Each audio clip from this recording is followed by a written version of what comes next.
Muy bien, decíamos que íbamos a reflexionar acerca de qué pasa con el boleto de transporte urbano de pasajeros en nuestra ciudad. Para ello está en nuestros estudios, invitado hoy. Un gusto recibirlo realmente. Maxi, ¿qué tal? Buenas noches, ¿cómo estás? Buenas noches, ¿cómo estás? Bien, bien. Bueno, Todo Maxi es tranquilo. periodista de El Megáfono. Exacto. La semana pasada, el viernes, sale El Megáfono todos los viernes, periódico acá de nuestra ciudad, semanario. Exacto, un semanario. Y realmente hay un informe comparativo interesante acerca de lo que es el boleto de transporte en nuestra ciudad. Contanos un poquito, Maxi Luna, no dije nunca el apellido, de qué se trata, por qué te volcaste a hacer este análisis, esta comparación. Bueno, en realidad el tema del transporte justamente es un tema que está en la agenda pública de la ciudad, que muchas veces los sectores sociales, la sociedad lo puso en agenda, más allá de la repercusión que le damos los medios, desde hace mucho tiempo, siempre en función o el disparador ha sido los aumentos del boleto, pero me parecía a mí que requería un poco de una discusión más profunda que los aumentos del boleto espontáneo, revisar un poco en general el funcionamiento del servicio público en Río Cuarto, compararlos con otras ciudades, comparar los precios del boleto, comparar los tipos de concesiones que hay en otras ciudades para con el servicio público. También investigar las cuestiones de los subsidios nacionales que reciben las empresas de otras ciudades. Y bueno, nosotros desde que salimos con el Megáfono, desde el año 2008, hemos hecho varios informes con la situación del transporte en Río Cuarto.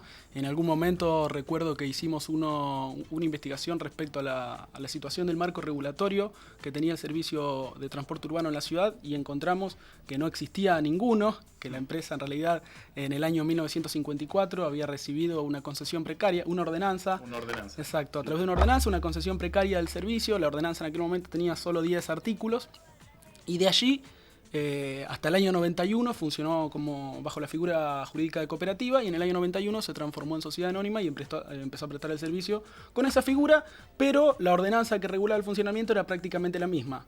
Nada más se transfirió de cooperativa, datos, sí. exacto, sociedad anónima. Y después en los 90, a mediados de los 90 hubo algunos intentos de regular el servicio, pero que nunca llegaron a buen puerto. Bueno, hasta el año pasado, como veíamos recién en el informe, que recién se pudo hacer un marco regulatorio.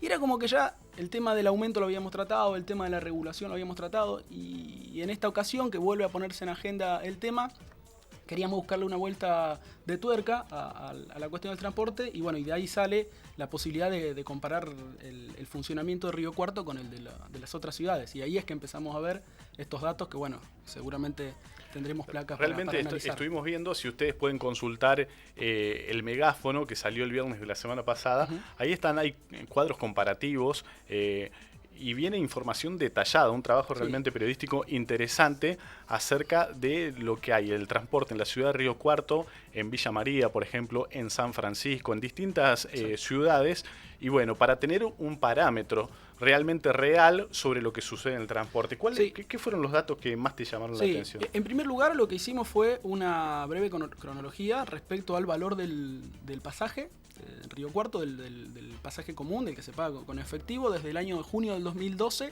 hasta la actualidad. ¿Sí? Recorrimos los últimos 4 años.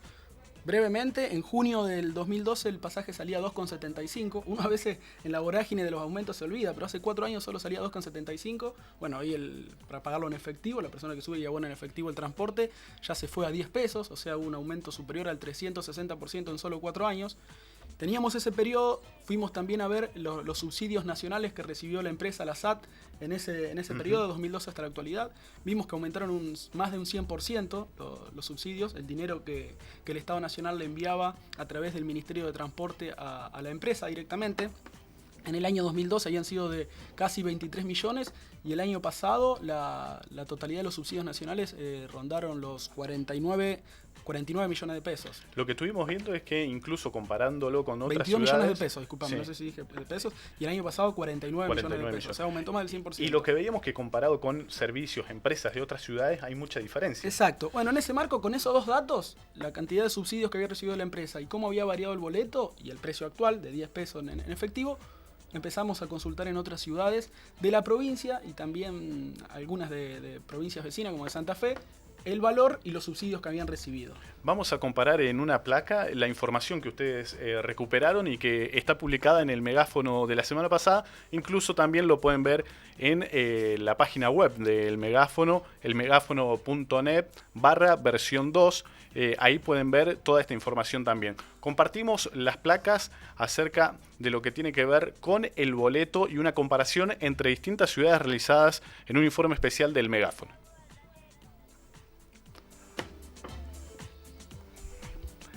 Ahí tenemos entonces, la SAT es la única empresa prestataria del servicio desde hace más de 60 años. Cuenta con 18 líneas que cubren el 68% de la ciudad. El costo del boleto desde junio de 2012, recién lo decía Maxi, aumentó a la actualidad un 360%. Los subsidios nacionales, recién clarito, lo decía Maxi, en 2012 eran de 22.8 millones de pesos y el año pasado alcanzaron los 49.1 millones de pesos. Vamos a tratar de ver a la otra placa, perdón. Ahí están las comparaciones. Por ejemplo, la concesión en Villa María es... Transbus, la empresa Transbus, que tiene la concesión del servicio en Villa María. Transbus lo tiene desde el año 2005, es una SRL la empresa, es una firma que cuenta con 20 unidades para efectuar un total de 28 líneas que tienen allí. El valor general del boleto es de 7 pesos en la ciudad aquí de Villa María. Y para una idea, un dato que me pareció interesante, averiguamos cómo había sido la evolución de la tarifa. En el año 2009 en Villa María salía a 80 centavos el boleto, en el 2012 pasó a 4 pesos y ahora sale 7. Los subsidios que recibió solo Transbus durante el año pasado fueron 18 millones de pesos, o sea, muy por debajo de los 49 millones que recibió la SAT, ¿sí? Obviamente que hay criterios en función de los recorridos, la cantidad de pasajeros, de todo modo llama la atención porque, bueno, Villa María, así como las otras ciudades que buscamos comparar, tienen características similares sociodemográficamente a la nuestra. También comparamos la de Altagracia, ahí hay 3 empresas concesionarias, la localidad de Altagracia, son 7 líneas. Transporte Automotor Garay tiene la mayoría de las líneas, 5 de las 7. Allí el precio común también vale, al igual que en Villa María, 7 pesos, ¿sí? En el 2014 el costo de la tarifa era de 4 pesos y desde el año 2012 que no se actualizaba, ¿sí? Los subsidios que recibieron las 3 empresas, o sea, las 3 firmas juntas que prestan servicio en Villa María, fueron durante el año pasado 16 millones y medio de pesos, 16,7 me parece. O sea que 23 millones menos de los que recibe SAT en Río Cuarto. La mayoría de este monto que recibieron las 3 empresas fueron para Transporte Garay, Autotransporte Garay, que es la que presta la mayor cantidad de servicios. Sí, muy por debajo del número de Río Cuarto. Después también comparamos San Francisco y Villa Carlos Paz de las provincias. San Francisco, la empresa que tiene concesionado el servicio es Autobuses Santa Fe SRL, una empresa de la provincia de Santa Fe. El costo del boleto general es de 6 pesos, ¿sí? Bueno, y también para escolar y jubilado hay un descuento. En San Francisco los subsidios, según lo que encontramos en la página web del Ministerio de Transporte, van directamente a la municipalidad y el año pasado se contabilizaron en total por 8 millones y medio de pesos, ¿sí? También muy por debajo, pero bueno, es una ciudad de menor escala que Río Cuarto. En Carlos Paz hay una UTE que presta el servicio, o sea, una unidad transitoria de empresas, conformada por Autobuses Santa Fe SRL, o sea, la misma que presta en San Francisco, más Empresa Recreo SRL, ellos dos conformaron una UTE. El costo del boleto en Villa Carlos Paz está en 8,50 en efectivo y 8 pesos con tarjeta magnética desde el 1 de marzo del 2016, que fue la última actualización, ¿sí? La empresa, esta UTE en realidad, recibió en concepto de subsidios nacionales durante el 2015 18 millones.7. ¿sí? O sea, una suma importante, pero también muy por debajo de lo que se recibió aquí en Río Cuarto. Y por último averiguamos alguna empresa fuera de la provincia, una ciudad, perdón, afuera de la provincia, en Rafaela, para ver cómo era. Yo hablé directamente con la municipalidad de Rafaela para ver cómo era el servicio allí. Está a cargo de la municipalidad también, tiene 5 líneas, el boleto sale 8 pesos, o sea 2 pesos menos que en Río Cuarto, y los subsidios en esa localidad también fueron al municipio y aproximadamente rondaron los 11 millones de pesos. Bien, muchos datos, realmente todo un trabajo de investigación. Esto es en cuestión numérica. Si tuvieras que hacer una lectura de los números, pero cualitativa, valorando un poquito lo que dicen esos números, ¿cuál es esto bien subjetivo, digamos? Sí. ¿Cuál es tu apreciación? Mira, es muy difícil y en esto yo tengo desde una mirada personal, coincidencia con el planteo que hace la multisectorial, que bueno, convocó a la marcha del transporte hace algunos días.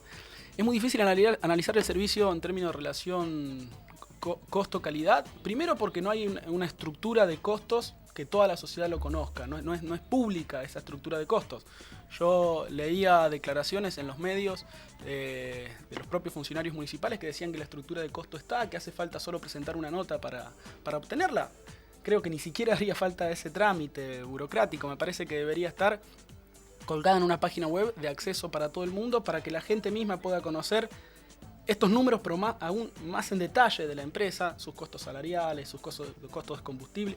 Para ahí sí, una vez que tengamos esos elementos, hacer un balance respecto al valor del boleto. Si a la empresa le dan los números, no le dan los números, cuál es el superávit que está teniendo, o está en déficit. La verdad que no lo sabemos, entonces hacer un análisis es muy difícil sin esa variable que me parece fundamental. Y que bueno, incluso es uno de los reclamos que constantemente hace la multisectorial, que aprovecho está reunida en este momento. En estos momentos está reunida, así es. En la sede de la UOM, bueno, analizan, entre otras cuestiones, volver a convocar una marcha para dentro de 30 días, ¿sí? Primero hacer todo un trabajo social en los barrios, de concientización, de debate respecto al transporte y relevar un poco las opiniones de la gente sobre esto que vos me preguntás a mí de... Que es la evaluadora en definitiva de los usuarios. ¿Cuál es la situación del transporte para la gente?